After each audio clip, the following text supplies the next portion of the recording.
Hi guys, and welcome to the TruGolf Academy. You've joined me, Jon Watts, today at Drayton Park Golf Club. I'm in my swing studio and today I'm going to respond to a comment I had from a previous video. The video is actually talking about the trail elbow in the downswing. And the question was a really good one, but it is quite a detailed question. So I'm actually going to break this down into two videos, if that's all right. So the question was, are all about the wrists, mainly talking about the right wrist, so the trail wrist, but it was talking about when does it cock, when does it need to be uncocked, at what point do you unhinge the wrists and rehinge them on the way through. And it's a very detailed question, and there is a little bit of confusion also between wrist cock and wrist hinge. So I wanted to start with that, then really talk about the backswing in this video. And then I'm going to do a second video more talking about the downswing, some more the unhinging or cocking part and the re-cocking or hinging part on the way through that the question referred to. So in terms of wrist cock and wrist hinge, so a cocking movement is an up and down movement this way. Think of a gun cocking. So you pull it back. So it's this move is a wrist cock. This move, like a door, opening a door, closing is a wrist hinge. So what we're looking for in that backswing is we definitely want the wrist to be cocking, which is an upward movement here. So we're looking for around 90 degrees because we actually want an angle of around 90 degrees there between our club shaft and our lead arm, our lead wrist. That of course puts that same angle here in my trail arm and trail wrist.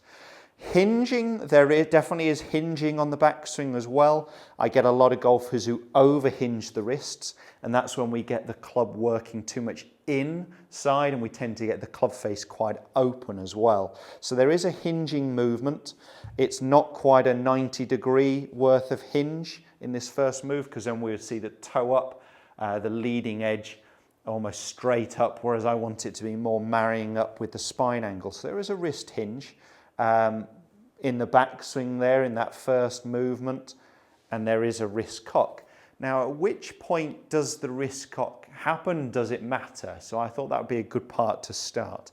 I like to see the wrist cock happen in the first half of the backswing ideally rather than the second half. It just makes it simpler. If it's wrists cocking upwards here, then we can just turn more to the top. But you will see some elite golfers with a later wrist cock in the backswing. As long as we have completed it by the time we get to the top of the backswing, so we can start our downswing and maintain some angle between our lead arm and our wrist, then I guess I'm happy. But I would like to see it earlier. One, because I think it's a little less complicated. And two, I think when golfers are going for a later wrist cock, they are trying to get a lot of width. And I get a lot of golfers trying to get too wide, and they're trying to keep their arms way away from their body here, and we end up with a very late wrist cock, almost where they've completed their shoulder turn quite early, and then we almost see more of a lifting movement or the arms collapsing to the top of the backswing. And they'll find it hard to sequence their downswings. So I wouldn't ever want to see anything where it's too wide or causing a big lateral movement off the ball. And that's where my preference is to see the wrist starting to cock up in this movement a little bit earlier in the backswing. Now, people might say I've lost my width, but I've kept my lead arm nice and straight, my arms away from my body. It's the club head, yes, is closer to my body, but we want to be able to make this angle at some point in the backswing. It may as well happen a little bit earlier. So a couple of exercises for you to feel those wrists cocking up. Remember, this is the hinging movement, and this is the cocking movement up. So there is a bit of both in the backswing. I definitely don't want to see too much wrist hinge where that club gets very lost behind us in the backswing position.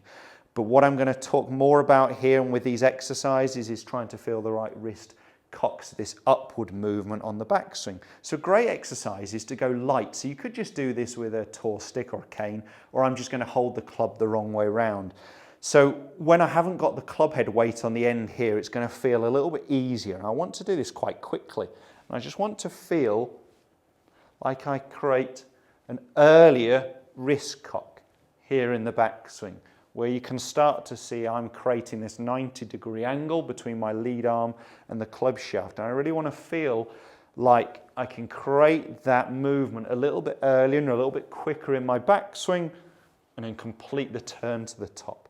So a little bit earlier with the wrist cock and turn to the top. So that movement actually, when you go very light, makes it a little easier to feel that movement on the backswing, and then have the club the right way round and do it obviously a little bit slower, but you're going to get that sensation. Your wrists are starting to cock up a little bit sooner in the backswing rather than waiting too late.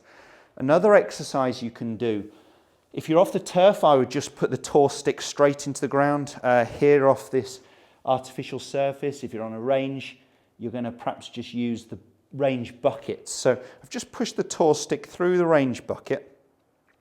Roughly, the toe stick is starting about 3 feet behind me. But what it is, it's in my way. If I go too wide in my backswing, I'm going to be hitting the toe stick. So the feeling for me is to try and get my wrist to cock up a little bit sooner so I don't strike the toe stick. So this probably needs to move a little bit more in the inside because the swing is working on a slight arc. So the wrist hinging movement is allowing that club face to open, but we don't want too much in that first takeaway movement here when the club is first parallel to the ground. I like to see that leading edge matching up with my spine angle, and I like to see the wrist cocking up to make this 90-degree angle a little bit earlier in my backswing. So that's that sensation I'm trying to get. I think I've just about got enough room. If I get it wrong, I'm going to strike this toe stick or the bucket, but let's give it a go. Right. So I've got that feeling, that sensation of my wrist cocking a little bit earlier in the backswing, and then complete my shoulder turn.